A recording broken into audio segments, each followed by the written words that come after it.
The silver moonlight filtered through the gauzy curtains, casting elongated shadows across the hardwood floor of Mai's apartment. At 42, she had carefully constructed her life, organized, predictable, and meticulously controlled. The wall of photographs chronicling her journey stood as silent witnesses to a life well planned. Yet tonight, as the midnight hour approached, Mai stared at the envelope in her hands, its contents threatening to unravel 20 years of carefully maintained equilibrium. She traced the return address with trembling fingers. Hanoi, Vietnam, a place she had fled, not physically but emotionally decades ago. A place where half of her identity remained buried, like time capsules she had never intended to unearth. Some ghosts, she whispered to herself, aren't meant to stay buried forever. Mais Lin Nguyen Wilson pridait d'herself en précision. As the sous chef at Prisma, one of Seattle's most acclaimed restaurants, she understood the delicate balance between creativity and control. Each dish that left her station was a testament to her philosophy. Life could be chaotic, but how you responded to it was entirely within your power. Chef, Table 7 is sending compliments. Diego, her favorite server, announced with a grin as he swept through the swinging kitchen doors. The woman said your halibut transported her back to her grandmother's kitchen in Portugal. Mai smiled, the familiar warmth of professional validation washing over her. Good. Tell them thank you. Behind her, the kitchen symphony continued. Knives against cutting boards, the sizzle of oil meeting hot pans, the rhythmic calls of "Yes, chef," echoing through the space. This was her domain, where she had established herself after years of climbing through male-dominated kitchens. Here she belonged without question. At home later that evening, Mai kicked off her chef clogs and stretched her aching feet. Her modest apartment reflected her personality. Clean lines, minimal decoration, everything in its proper place. Only her kitchen betrayed any sense of abundance, with its meticulously organized spice collection and professional-grade equipment. The blinking light on her answering machine caught her attention. In an age of smartphones and instant messages, Mai maintained the old-fashioned device for one reason. Her mother, who refused to adapt to new technology. Mai, her mother's voice, thick with accent despite 30 years in America, filled the quiet apartment. I received letter from your grandfather attorney in Vietnam. He tried contact you many time. Is important about grandfather Tran. He dying asking for you. Please Mai call me. Mai closed her eyes, an involuntary defense against the flood of memories. Grandfather Tran, not the kind American grandfather who had taught her to fish and called her little bird, but her mother's father, who had stayed behind when they fled Vietnam. A stern-faced man in a faded photograph who represented the half of her heritage that Mai had carefully compartmentalized away. She had been 5 when they left Vietnam, old enough to form fragmented memories of humid air heavy with unfamiliar scents, of her mother's tears as they boarded the plane, of her father's stoic silence during that long journey to America.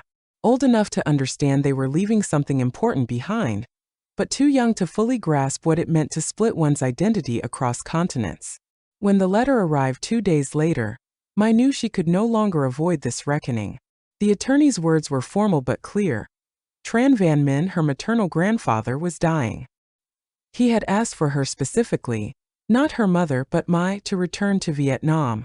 There was, the letter explained cryptically, unfinished business that only she could resolve. Accompanying the letter was a one-way plane ticket to Hanoi, dated for the following week. This is absurd, Mai told her mother over the phone that evening. I can't just drop everything and fly halfway around the world for a man I don't even remember. Her mother's silence on the other end spoke volumes. Mom, I have responsibilities here. The restaurant. My apartment. Some responsibilities, her mother finally said, her voice uncharacteristically firm, are to the past as well as the future. He never tried to contact us before. Why now? Perhaps, her mother replied softly, he was waiting for the right moment. Or perhaps he was giving us space to build our American life without looking back. Not everyone who stays behind stops loving those who leave. The words hit Mai with unexpected force. Her carefully constructed narrative, that her Vietnamese family had abandoned them, not the other way around, wavered. There is another thing, her mother added hesitantly. The attorney mentioned something about an inheritance. Not money but something precious. Something that belongs to you specifically. Curiosity, that insidious emotion that had driven Mai to experiment with unknown flavor combinations and travel solo through Europe's culinary capitals, stirred within her. What could her grandfather possibly have that was meant for her alone? 3 days later, Mai requested a month-long leave of absence from Prisma, packed a single suitcase, and boarded a plane to a homeland she had spent a lifetime pretending wasn't part of her story. The humidity hit Mai like a physical force as she exited Noi Bai International Airport. Despite the air conditioning blasting inside the terminal, nothing had prepared her for the wall of wet heat that seemed to embrace and suffocate simultaneously. It matched her emotional state. Overwhelmed, off balance, adrift. A slender man in a crisp white shirt held a sign with her name. "Miss Nguyen Wilson?" he asked as she approached, his English careful but clear. "I am Ben, Mr. Tran's assistant. Welcome back to Vietnam." Back, Mai thought. Can you come back to a place you never really knew? As the car navigated through Hanoi's chaotic traffic, a strange dance of motorbikes, cars, and pedestrians that somehow avoided collision through some unspoken understanding, Mai pressed her forehead against the cool glass window. The city was a disorienting blend of ancient and modern, French colonial architecture alongside sleek new high-rises, traditional street vendors beneath neon signs advertising global brands. "Your grandfather lives in the old quarter," Ben explained, interrupting her thoughts. "His family home for 4 generations. He is very proud that it survived the war." Mai nodded, unsure how to respond. The war was a subject rarely discussed in her household growing up. Her father, the son of a South Vietnamese officer who had worked with American forces, had taught history at an American high school but never his own. Some wounds, Mai had learned early, were expressed through silence rather than words. The car turned down increasingly narrow streets until it stopped before a weathered wooden gate set in a high wall. Beyond the gate, Mai caught glimpses of a traditional courtyard house, its tiled roof curving gracefully upward at the corners. "We have arrived," Ben announced unnecessarily. "Your grandfather is resting now, but he knows you are coming. His nurse will inform him when you are settled." Mai's temporary home was a small guest room overlooking an interior garden filled with bamboo and flowering jasmine. The furniture was dark wood, ornately carved with motifs she didn't recognize but somehow felt familiar. A painting of mountains shrouded in mist hung opposite the bed. Below it, someone had placed a small vase holding a single lotus flower. After washing away the travel grime and changing into fresh clothes, Mai ventured into the garden.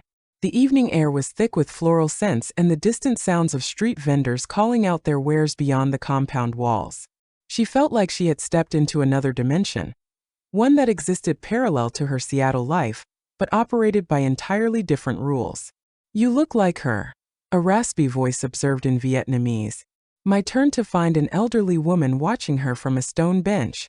Though Mai's Vietnamese was rudimentary at best, limited to food terms and basic phrases her mother had insisted she learn, she understood the comparison. "My mother?" Mai asked hesitantly in English. The woman shook her head slowly. "Your grandmother." She switched to heavily accented English. "I am Mrs. Dow, your grandfather's housekeeper for 30 years. You have her cheekbones, her way of standing, like a bamboo, bending but never breaking." Before Mai could process this comparison to a grandmother she had never met, a young woman in a nurse's uniform appeared at the garden entrance. "Mr. Tran will see you now," she announced softly. Mai's heart hammered against her ribs as she followed the nurse through the house's main wing. The floors creaked beneath her feet, each sound seeming to whisper of family histories to which she had never been privy. Family photographs lined the hallway, faces that shared her features staring back from sepia-toned formality. The nurse paused outside an ornately carved door. "He is weak but clear-minded," she explained in careful English. "Please do not excite him too much." Mais Noded, sut dans lit terrifié. What does one say to a dying grandfather who has summoned you across oceans and decades? What could he possibly want from her now? The room beyond was dimly lit, heavy curtains drawn against the evening light. A hospital bed had been installed in what had clearly once been a formal sitting room.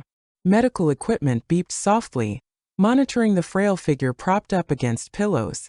Tran Van Min was smaller than Mai had imagined, his once impressive frame diminished by age and illness. yet his eyes sharp, dark, and intelligent, fixed on her immediately as she entered. In them I recognized something of herself. "So you came." His English was perfect, his voice stronger than his body suggested. "I was not certain you would." I remained near the doorway, unsure of the proper protocol. "Your attorney was very persuasive." A slight smile creased his weathered face. "Ah yes. Mr. Pham has served my family for many years. He understands the importance of family obligations." "Is that what this is?" I couldn't keep the edge from her voice. A family obligation? Her grandfather studied her for a long moment. "Perhaps we should call it a family opportunity instead. Please sit. My neck hurts from looking up at you." I perched awkwardly on the chair beside his bed, maintaining a careful distance. Up close, his illness was more apparent, the yellowish tinge to his skin, the labored breathing. "You are angry," he observed calmly. "That is understandable. In your position I might feel the same." "I'm not angry," I replied automatically, then reconsidered. "Actually, I don't know what I feel. Confused mostly." "Why now? After all these years?" "Dying," her grandfather said matter-of-factly, "has a way of clarifying priorities. I have made many mistakes in my life, Mylin. Letting your mother leave with your father without fighting harder to maintain connection, that was perhaps my greatest." "My father saved us," I said defensively. "After the war, life here was difficult, yes. But your father did not save you from Vietnam, child. He saved you from poverty, from limited opportunity. These are not the same thing." He gestured weakly toward the window. "This country, your country too, whether you acknowledge it or not, is not just its politics or its struggles. It is its people, its flavors, its stories. Why didn't you ever write? Call? Anything?" Her grandfather sighed, the sound rattling in his chest. "Bride." Stubbornness. Fear that my presence in your life would only complicate your American journey. And yes, anger too that your mother chose to leave. We Tran men have never been known for our emotional wisdom. His thin lips curved in a self-deprecating smile. "Another family trait you may have inherited." I wanted to deny it, but the accusation hit too close to home. How many relationships had she sabotaged with her inability to express vulnerability? How many times had her kitchen staff called her the Ice Queen when they thought she couldn't hear? "I did not bring you here to apologize, though I do." Her grandfather's voice interrupted her thoughts. "I brought you here because you are the last Tran who can carry on what matters most." "And what is that?" "Our family's legacy." He gestured toward a lacquered box on the nearby table. "Bring that to me." I hesitated, then complied. The box was heavier than it appeared, its surface inlaid with mother-of-pearl designs that caught the dim light. Her grandfather's fingers trembled as he traced the inlay. "This box contains our family recipes, 5 generations of Tran family culinary wisdom. Some date back to when we cooked for the royal court in Hue." I stared at the box, finally understanding. "You know I'm a chef." He nodded. "I have followed your career from afar. The internet makes such things possible, even for an old man. Your mother sends me newspaper articles about your restaurant. I have a folder." He pointed weakly to a desk in the corner. The revelation that her mother had maintained contact with her grandfather, had shared Mai's accomplishments with him, was shocking. All these years, Mai had assumed the separation was complete, the break clean. Why didn't she tell me? Mais whispered. Because I asked her not to. I wanted you to establish yourself as who you are, not who your family expected you to be. He pushed the box toward her. But now it is time for you to understand where your talent truly comes from, and what responsibility comes with it. Before Mai could respond, her grandfather was seized by a coughing fit. The nurse rushed in, administering medication and adjusting his oxygen. Mai was ushered out, the lacquered box still in her hands, her grandfather's labored breathing echoing in her ears. That night, alone in the guest room, Mai opened the box. Inside, yellowed pages covered in elegant Vietnamese script documented recipes she had never seen but somehow recognized in her soul. Drawings illustrated unusual techniques and ingredients. Some pages were so old the paper had become delicate as butterfly wings. Among the recipes, Mai found photographs, her grandparents standing proudly before a restaurant entrance, Her mother as a young woman, laughing as she cooked over an open flame, and most surprisingly, herself as a toddler, perched on her grandfather's knee while he demonstrated how to shape a dumpling with tiny hands. Memories my had buried surfaced like air bubbles in water, the smell of lemongrass and ginger sizzling in hot oil, her grandfather's patient instructions as she learned to form perfect rice balls, the taste of pho so different from what passed for it in America. She had not forgotten her Vietnamese heritage, I realized with a jolt. She had transformed it, channeling those early sensory memories into her cooking without acknowledging their source. Her innovative flavor combinations that had earned critical acclaim were often unconscious recreations of the tastes imprinted on her palate during those first 5 years of life. Sleep eluded her that night as I pored over the recipes, translating what she could with her limited Vietnamese, and the help of a dictionary app. Dawn found her still awake, her chef's notebook filled with hastily scribbled adaptations and ideas, her mind racing with possibilities she had never considered. Over the next few days, a rhythm developed. Mornings I spent with her grandfather, listening as he elaborated on the recipes in the box, explaining techniques passed down through generations. Despite his weakening body, his mind remained sharp, his descriptions so vivid I could almost taste the dishes he described. The secret to our famous bun cha, he explained during one such session, is not just in the ingredients but in the timing. Each component must be prepared with precision, yet the final assembly requires intuition. This is why cooking is both science and art. I recognized the philosophy that had unconsciously guided her own culinary approach. That's exactly what I tell my cooks at Prisma. Her grandfather smiled. Because it is in your blood. The Tran approach to food. Afternoons I explored the local markets with Mrs. Dow, who proved to be an invaluable guide. The older woman navigated the crowded stalls with practiced ease, introducing me to vendors who had supplied her grandfather's restaurant for decades. This family, Mrs. Dow explained as a wrinkled woman insisted I sample her star anise, has provided spices to Tran chefs for 3 generations. Her grandfather recognized quality, just as yours did.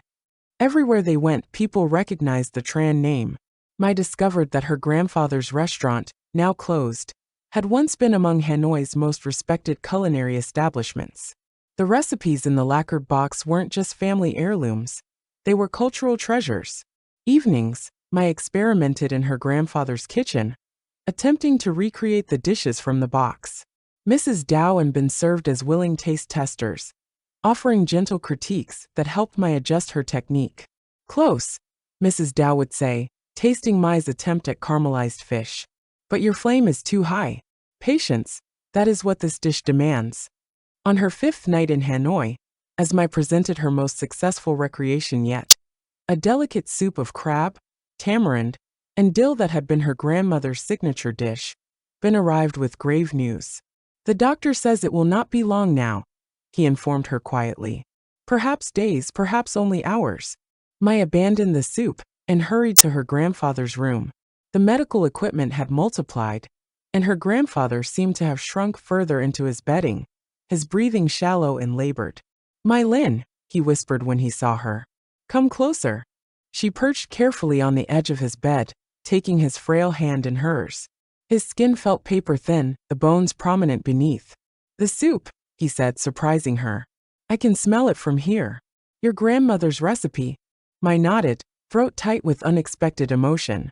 "And you have mastered it." "I think so. Mrs. Dow says it's very close to the original." A smile ghosted across his face. "Then I can go in peace." "Don't talk like that," Mai protested. "We must all talk like that eventually." His fingers tightened slightly around hers. "I have something else for you. In my desk, the bottom drawer. A letter." Mai retrieved the envelope he indicated, its seal unbroken, her name written across the front in careful script. "Read it when I am gone," he instructed. "But before you leave Vietnam, promise me." "I promise," Mai whispered. "And the recipes?" "I'll preserve them," she assured him. "I'll learn them all." He shook his head slightly. "Not just preserve. Continue. Evolve. The Tran legacy is not meant to be a museum piece. Each generation adds its own understanding. That is how traditions stay alive." They sat in silence for a while, the beeping of monitors marking time. When he spoke again, his voice was weaker. I have watched your career from afar. Your fusion techniques, your bold flavors. I recognized myself in your creativity, your mother in your precision, your grandmother in your presentation. You took all of us with you to America, even when you didn't know it.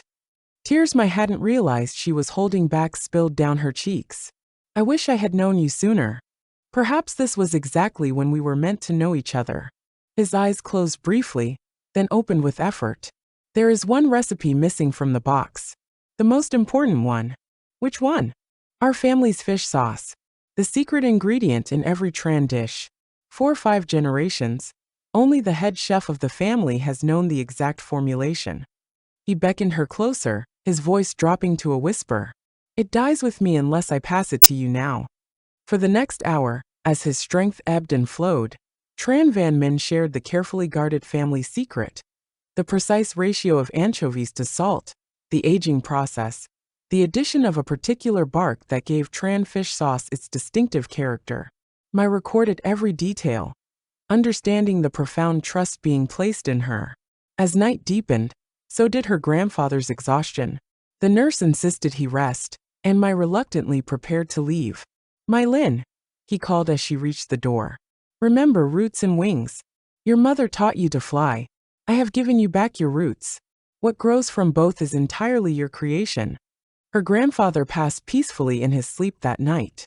I wasn't present for his final breath, but Mrs. Dow came to her room at dawn, eyes red-rimmed, to deliver the news. The following days passed in a blur of funeral arrangements and ceremonial obligations I scarcely understood.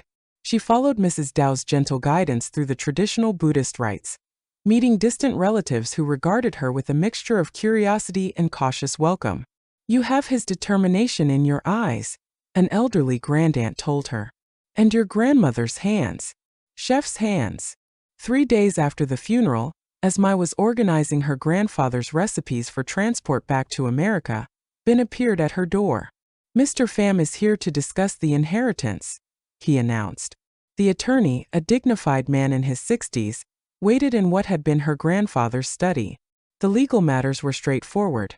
The house and its contents now belonged to Mai, along with a modest sum of money and, most surprisingly, the building that had once housed the famous Tran restaurant. The restaurant has been closed since your grandmother's passing 15 years ago, Mr. Pham explained. Your grandfather could not bear to sell it, but neither could he continue without her. They were partners in the truest sense. Mai stared at the property deed in her hands. What am I supposed to do with a restaurant building in Hanoi? I live in Seattle. Mr. Pham smiled slightly. That, Ms. Nguyen Wilson, is entirely for you to decide. Your grandfather specified only that the property remain in family hands for at least 1 year after his passing. After that, should you wish to sell, my office can assist with the arrangements. That evening, I asked Ben to drive her to the restaurant location. The building stood on a corner in the old quarter, its faded sign still visible above shuttered windows. Despite years of disuse, there was a dignity to the structure, with its colonial architecture and ornate balconies. Using the key Mr. Pham had provided, I unlocked the front door. Dust motes danced in the shafts of fading sunlight that penetrated the boarded windows. Sheet-covered furniture loomed like ghosts in the dining room. The kitchen, when I found it, was surprisingly well preserved. Professional-grade equipment from another era, covered and protected but intact. As she wandered through the space, I felt an unexpected sense of connection. How many meals had been prepared here by hands related to hers? How many celebrations, heartbreaks, everyday moments had these walls witnessed? She found herself in what must have been the manager's office, where a large portrait hung on the wall, her grandparents in their prime, standing proudly before the restaurant on what appeared to be opening day. The date in the corner, 1957. While examining the desk drawers, I discovered a leather-bound guest book. The earliest entries dated from the restaurant's opening, the most recent from just before her grandmother's death. Thumbing through the yellowed pages, I found comments in Vietnamese, French, English, and several other languages, all praising the Tran family's culinary artistry. On impulse, I pulled out her grandfather's letter, still unopened. Sitting in what had been his office chair, surrounded by the legacy he had preserved for her, she broke the seal. My dearest Mai Lin, If you are reading this, I have completed my journey in this life. I hope that in our brief time together, you have begun to understand the legacy that now falls to you. The recipes I have given you are more than instructions for preparing food. They are our family's story, our triumphs and sorrows, our innovations and traditions. Each dish connects us to those who came before, and those who will follow. You may wonder why I waited so long to reach out to you. The truth is complex. When your mother left with your father, I was hurt and proud. I told myself she had chosen a different path, one that did not include her Vietnamese heritage. It was easier to believe this than to acknowledge my fear that America would erase what made her a Tran. Over the years, as I followed your career from afar, I realized my fear was unfounded. Though you may not have known it, the Tran spirit expressed itself through your cooking. The bold combinations, the balance of flavors, the respect for ingredients. These are the hallmarks of our family's approach to food. What I ask of you now is not to abandon your American life, but to integrate what you have learned here. Whether you choose to reopen the Tran restaurant, to incorporate our recipes into your work in Seattle, or to find some other path entirely, the choice must be yours. My only request is that you consider yourself not just a chef, but a keeper of cultural memory. Remember that fish sauce I taught you to make? Its secret ingredient is time to ferment, time to mature, time to develop complexity. Perhaps relationships across continents require the same. I regret the time we lost, but am grateful for what we found at the end. May you find the perfect balance between honoring your roots and spreading your wings. With all my love, your grandfather, Tran Van Min. My folded the letter carefully, tears streaming down her face. Outside, the sounds of evening Hanoi filtered through the shuttered windows. Motorbike horns, street vendors calling out their wares. The rhythm of a city that was, in some ineffable way, part of her. For the first time since arriving in Vietnam, I felt not like a visitor but like someone who belonged, not fully perhaps but partially, importantly. The sensation was both unsettling and profoundly right. I extended her leave of absence from Prisma for an additional 2 months, a decision that surprised even herself. What had begun as a reluctant obligation had evolved into something else entirely, a journey of rediscovery, or perhaps discovery for the first time. She devoted herself to learning everything about her grandfather's restaurant. Under Mrs. Dow's guidance, she cataloged equipment, studied old menus, and experimented with recreating signature dishes in the restaurant's kitchen, which she had cleaned and partially restored. Your grandmother would adjust the spice blend according to the weather, Mrs. Dow explained as they worked side by side. More ginger when it rained, more lemongrass when it was hot. She said food should counterbalance what nature provides. Such insights were revelations to Mai, who had always approached cooking from a technical perspective. Here was a philosophy that viewed cuisine as conversation with the environment, not just an expression of skill. Between cooking sessions, Mai explored Hanoi properly. Not as a tourist but as someone with a stake in the city. She visited the markets daily, befriending vendors who had once supplied her grandparents. She wandered through neighborhoods where her mother had grown up, recognizing street corners from stories she'd heard but never fully appreciated. On her 3rd week, she contacted her mother via video call. The funeral was beautiful, Mai told her. Very traditional. I think he would have approved. Her mother nodded, eyes glistening. Thank you for being there. I wish. She stopped, composing herself. It was right that you were there. A Tran should have been present. Why didn't you tell me you kept in touch with him? That you sent him articles about my career? Her mother sighed. At first it was too painful to discuss. Later it became habit to keep separate. And truthfully, I wasn't sure how you would react. You embraced your American identity so completely, Mai. I feared you might see my connection to Vietnam as somehow disloyal. The accusation stung because it contained truth. Mai had indeed viewed identity as an either/or proposition. Either American or Vietnamese, modern or traditional, forward-looking or backward-gazing. I'm thinking of staying longer, Mai confessed. There's so much to learn here.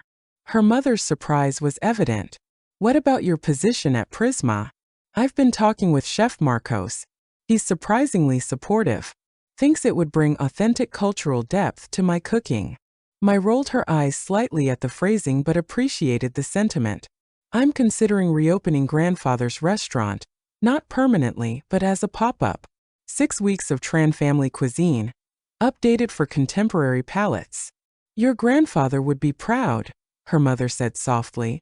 But what about after? Will you return to Seattle? It was the question Mai had been avoiding. I don't know yet.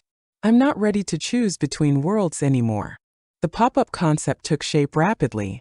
Mai hired local culinary students as staff, combining their traditional training with her professional kitchen management.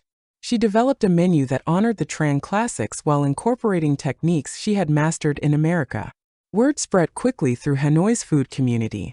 When Restaurant Tran reopened its doors for its limited engagement, the reservation list filled immediately.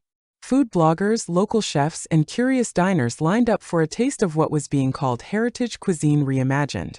On opening night, as Mai surveyed the bustling dining room from the kitchen doorway, she felt a presence beside her. He would be standing exactly where you are now, Mrs. Dow observed, watching to make sure every detail was perfect. Am I doing this right? Mai asked, suddenly uncertain. Changing his recipes, modernizing the presentation? Your grandfather did not give you recipes to worship them like sacred texts, the older woman replied. He gave them to you because he trusted your instincts. The Tran approach has always been to respect tradition while embracing innovation. This, she gestured toward a plate of dumplings being served with Mai's signature 5-spice foam instead of traditional dipping sauce. This is exactly what he hoped you would do. The pop-up was scheduled for 6 weeks. By the 4th week, international food critics had begun to take notice, flying in specifically to experience what one called the most exciting cultural fusion happening in Southeast Asia right now. Among these visitors was James Pierce, food editor for the Seattle Tribune and longtime champion of Mai's work at Prisma. His arrival was unexpected and momentarily unsettling. James, Mai greeted him after service one evening. I didn't know you were coming. He smiled, accepting the glass of Vietnamese rice wine she offered. Neither did I until I read about what you're doing here. Seattle misses you, by the way. Marcos is doing well at Prisma, but there's a Mai-shaped hole in our culinary scene. They talked late into the night, Mai explaining her grandfather's legacy and her evolving relationship with her heritage. James listened attentively, asking thoughtful questions that helped Mai articulate what she had been feeling but struggling to express. So what happens when the pop-up ends? He finally asked. Back to Seattle? Or has Hanoi claimed you? Mai gazed out at the nighttime street scene from the restaurant's balcony. That's the question, isn't it? I feel connected here in ways I never expected. But Seattle is home too. James swirled his wine thoughtfully.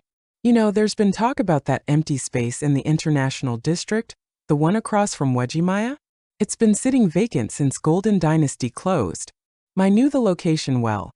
A beautiful heritage building with good foot traffic and a spacious layout. What about it? Just thinking out loud, it would make a spectacular location for, say, a restaurant that bridged Vietnamese tradition with contemporary Northwest cuisine. A place where a chef might explore her dual heritage without having to choose between worlds. The idea landed like a seed in fertile soil. By the time James left Vietnam 3 days later, it had begun to take root. As the pop-up neared its conclusion, Mai made a decision. She would not sell her grandfather's restaurant property, but would instead partner with one of her culinary students, a talented young chef named Lin who shared the Tran philosophy of respecting tradition while embracing innovation. Together, they developed a plan for quarterly pop-ups that would keep the Tran culinary legacy alive in Hanoi, while allowing Mai to pursue a new vision in Seattle. On her final night in Vietnam, Mai hosted a private dinner for the extended family members she had discovered during her stay. The multi-course meal wove together recipes from the lacquered box with her own creations, each dish telling part of the story of her journey. As dessert was being served, a fusion of Vietnamese cha and American panna cotta, Mai raised her glass. My grandfather once told me that the Tran legacy was not meant to be a museum piece, she said, her Vietnamese still halting but much improved. He said each generation adds its own understanding, and that is how traditions stay alive. I came to Vietnam thinking I would learn about my past. Instead, I found my future. 3 months later, Restaurant Tran Pacific opened its doors in Seattle's International District. The space combined elements of the original Tran restaurant, including furniture Mai had shipped from Hanoi, with contemporary Pacific Northwest design. The menu offered Mai's unique vision, dishes that honored Vietnamese culinary tradition, while embracing the bounty of the American Northwest and techniques from Mai's classical training.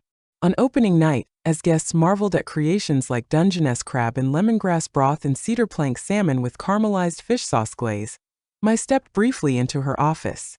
There she had created a small shrine with photographs of her grandparents, the lacquered recipe box, and a single lotus flower, a reminder of balance, of beauty emerging from muddy waters. Beside these sat a new vessel, the first batch of Tran family fish sauce Mai had created in Seattle, following her grandfather's secret recipe. It was still fermenting, not quite ready, developing its complex flavor over time. Like Mai herself, it existed between worlds, neither fully Vietnamese nor fully American, but something new and entirely its own. 1 year after opening restaurant Tran Pacific, Mai stood in her Seattle kitchen, carefully wrapping a small ceramic jar. Inside was the completed batch of Tran family fish sauce, the first she had made entirely on her own, following her grandfather's secret recipe but using local ingredients where necessary. The sauce had matured beautifully, developing the complex umami depth that was the hallmark of Tran cuisine. Mai had been using it sparingly in special dishes at the restaurant, where it had become something of a legend among regular patrons.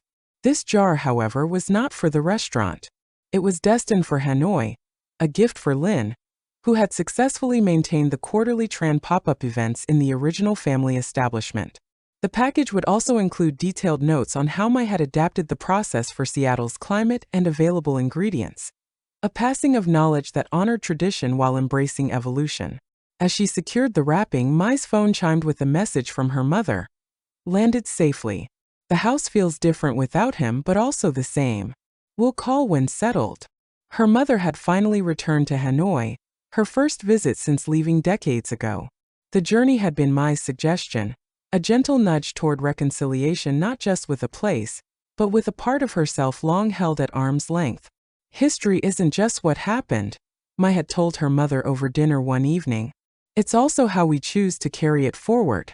The success of Tran Pacific had exceeded even Mai's ambitious expectations. Food and Wine had recently named it among America's most important new restaurants, praising Mai's seamless cultural dialogue on the plate. Reservations were booked 3 months in advance, and Mai had begun training 2 sous chefs to help maintain consistency as she divided her time between Seattle and Hanoi. The quarterly visits to Vietnam had become essential to Mai's creative process. Each time she returned, she discovered something new about her heritage, a forgotten regional technique, a rare herb, a family story that illuminated her understanding of a particular dish. These treasures she would bring back to Seattle, incorporating them thoughtfully into her evolving menu. Though she maintained her apartment near Tran Pacific, Mai had also decided to keep her grandfather's house in Hanoi. It had become a second home, a place where she could immerse herself in the sensory landscape that had shaped her earliest memories. Mrs. Dow still maintained the property, her role having expanded to include collecting culinary artifacts and stories from aging cooks throughout the region, an informal archiving of disappearing food traditions that Mai funded. Chef, the Nguyen party has arrived. Diego's voice interrupted her thoughts. Her former colleague from Prisma had joined her at Tran Pacific, bringing his warm service style and impeccable timing. They're celebrating their 50th anniversary. Should I open the reserve wine? Yes, and tell them dessert is on the house, Mai replied, carefully placing the wrapped fish sauce jar in her office before returning to the kitchen. Tonight's menu featured a new creation she had been perfecting, a dish that represented her journey over the past 18 months. Based on her grandmother's crab soup recipe, Mai had incorporated techniques learned in France, ingredients native to the Pacific Northwest, and her grandfather's secret fish sauce. The result was both familiar and surprising, traditional and innovative. Much like Mai herself, as she moved through her kitchen, Mai felt the easy confidence that comes from knowing exactly who you are and where you belong. The kitchen staff, a deliberate mix of Vietnamese culinary students and American-trained chefs, operated with the precision and communication she had established as the restaurant's standard. "Dow, your broth reduction is perfect," she commented to a young chef who had recently arrived from Vietnam. "Remember to save some for tomorrow's staff meal." The young woman beamed with pride. Mai had instituted a rotation where each chef, regardless of seniority, prepared a dish from their own cultural background for the pre-service staff meal. It was both an educational exercise and a way of building respect among the diverse team. When service ended that night, Mai gathered her staff as she always did, offering specific praise and constructive feedback. As the team dispersed, she noticed James Pierce lingering at the bar. "Another magnificent service," he commented, raising his glass of Vietnamese gin that Mai imported directly from a small distillery in Hanoi. "You know, I was right about this space, but I had no idea how right." Mai smiled, pouring herself a small measure of the same spirit. "You planted the seed, but I don't think either of us could have predicted exactly what would grow." "That's the beauty of hybrid vigor," James replied, using the botanical term for the strength that comes from cross-pollination. "Speaking of which, I've been meaning to ask about your cookbook proposal. The publishers are getting impatient." Mai had been approached by several major publishing houses eager to capture her culinary philosophy in print. The idea both appealed and intimidated. "I'm still wrestling with the format," she admitted. "A standard collection of recipes feels insufficient. The Tran approach is as much about mindset as technique." "Perhaps that's your answer," James suggested. "Not just a cookbook, but a memoir with recipes, the story of finding your culinary voice between cultures." That night, after James left and the restaurant fell quiet, Mai found herself drawn to the wall of photographs in her office. She had created a visual timeline that began with the oldest family photo from the lacquered box and continued through to the opening night of Tran Pacific. The most recent addition was a picture of herself and Lynn standing outside the original Tran restaurant in Hanoi, taken during the most recent pop-up. Looking at the evolution captured in these images, Mai suddenly understood how to approach her book. It would be a conversation across generations, her voice alongside her grandfather's recipes, her mother's recollections, her own innovations. Not a definitive statement, but an ongoing dialogue about identity, heritage, and the language of food. The following spring, Mai returned to Hanoi for the quarterly pop-up, this time accompanied by her mother. It was a meaningful reunion, not just between mother and homeland, but between Mai's Seattle team and the Hanoi staff. She had brought Diego and two of her sous chefs to experience Vietnam firsthand, believing that true understanding of the cuisine required immersion in its cultural context. "This market has been operating continuously for over a century," Mai explained as she led her team through the morning bustle of vendors. "My grandmother shopped here daily. Notice how people touch, smell, examine everything before purchasing? That relationship with ingredients is fundamental to Vietnamese cooking." Diego, typically composed, was wide-eyed at the sensory overload. "It's so different from Pike Place, more intimate somehow. Less curated for tourists," Mai agreed. "Though that's changing as Vietnam develops. Part of why documenting these traditions matters." The pop-up that week featured a collaborative menu, with dishes created jointly by the Seattle and Hanoi teams. The cultural exchange went both ways. Mai's Seattle chefs learning traditional techniques, while Lynn and her staff experimented with Pacific Northwest ingredients Mai had brought with her. On the final evening, as the last guest departed, Mai gathered both teams in the dining room. The space had been subtly transformed since her first visit, historic elements preserved but updated, much like the cuisine itself. 18 months ago, I stood in this kitchen believing I had to choose between worlds, Mai told them, switching comfortably between English and Vietnamese. "What I've learned instead is that bridges are more interesting than borders. Each of you represents that philosophy, bringing your unique perspective while respecting others." She raised her glass. "To my grandfather, who understood that recipes are living documents. To my mother, who carried our food memories across oceans. And to all of you, who helped me translate those memories into new experiences." Later that night, Mai sat alone in her grandfather's garden, now tended by her mother, who had decided to split her time between Seattle and Hanoi. The jasmine was in bloom, its scent mingling with the distant aromas of street food vendors closing their stalls. Her notebook lay open on her lap, its pages filled with sketches for new dishes, fragments of family stories, and notes for her book. The working title was written at the top of the current page: "The Space Between Flavors, A Culinary Journey Across Continents." As Mai gazed at the lotus pond her grandfather had maintained for decades, she reflected on how much had changed in such a short time. The woman who had reluctantly boarded a plane to Vietnam, organized, controlled, resistant to her own history, seemed like a stranger now. In her place was someone who had learned to embrace complexity, who understood that identity wasn't something to be resolved, but rather continually explored. The space between cultures, between past and future, tradition and innovation, wasn't a void to be crossed, but rather fertile ground where something new could flourish. 5 years later, the camera crew from the international culinary documentary series adjusted their lighting as Mai demonstrated the proper technique for making bun cha, the dish her grandfather had described during their first real conversation. "The secret is in the timing," she explained, echoing his words as she worked. "Each component must be prepared with precision, yet the final assembly requires intuition." They were filming in both locations. The original Tran restaurant in Hanoi, now a permanent establishment again under Lin's management, and Tran Pacific in Seattle, which had spawned 2 sister restaurants, one in San Francisco and another, just opened in New York. Mai's cookbook, The Space Between Flavors, had become a bestseller, praised for its thoughtful exploration of culinary heritage as both preservation and evolution. The success had made her a reluctant celebrity chef, but she had leveraged the platform to advocate for immigrant food traditions and sustainable sourcing practices.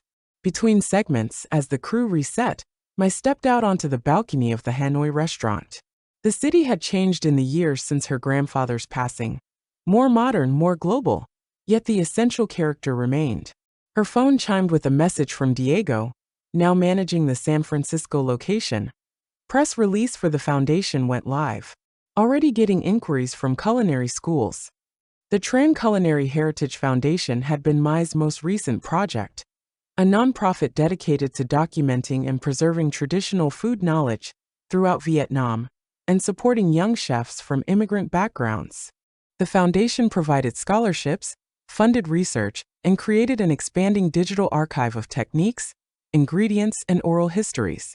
As Mai prepared to return to filming, she paused before a framed letter hanging near the restaurant entrance.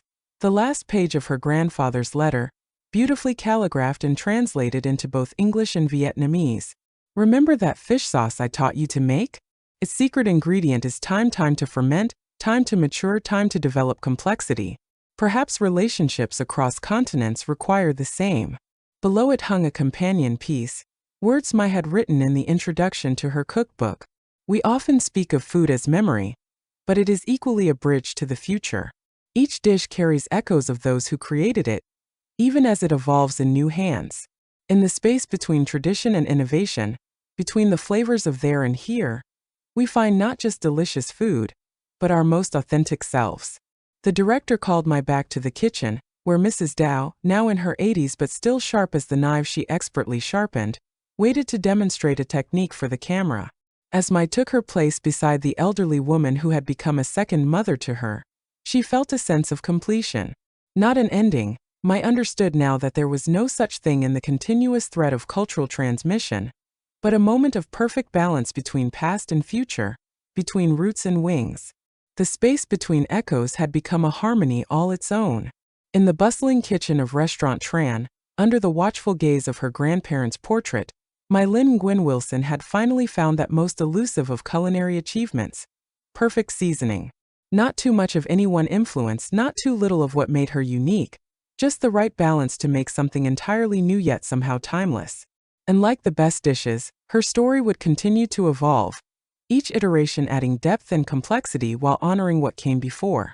10 years later, the warm September evening embraced Hanoi like a familiar shawl, bringing with it the sense of autumn, cinnamon, star anise, and the earthy aroma of seasonal mushrooms being grilled by street vendors. Mai breathed it all in as she stood on the balcony of what had once been her grandfather's house, now transformed into the headquarters of the Tran Culinary Institute. Below in the courtyard, tables had been arranged for tonight's special event, the graduation dinner for the Institute's first full cohort of culinary scholars. 20 young chefs from across Vietnam, and the Asian diaspora had completed the 2-year program that combined traditional techniques with contemporary applications and business training. "Everything is ready, chef," announced T, Mai's executive assistant and a formidable organizer who kept Mai's increasingly complex life running smoothly across continents. At 52, Mai had developed a comfortable routine dividing her time between Seattle and Hanoi, with occasional visits to the San Francisco and New York restaurants.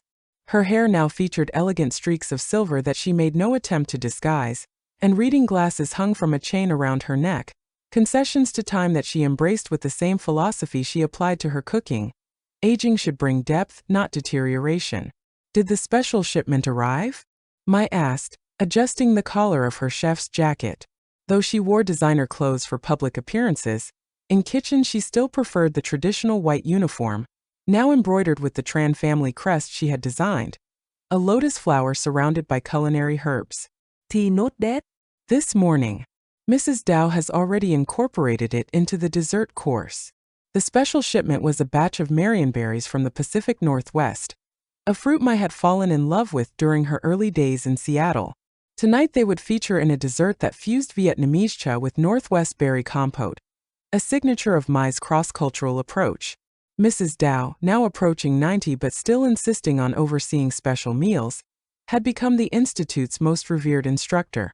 Her knowledge of traditional techniques and ingredient combinations was unmatched, and she had finally agreed to record her wisdom in a series of video lessons that had become the core of the Institute's curriculum.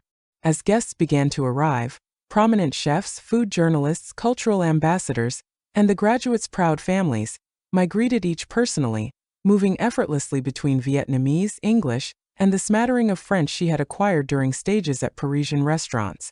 Among the arrivals was James Pierce, now retired from food journalism but still Mai's close friend and occasional collaborator on books and documentaries.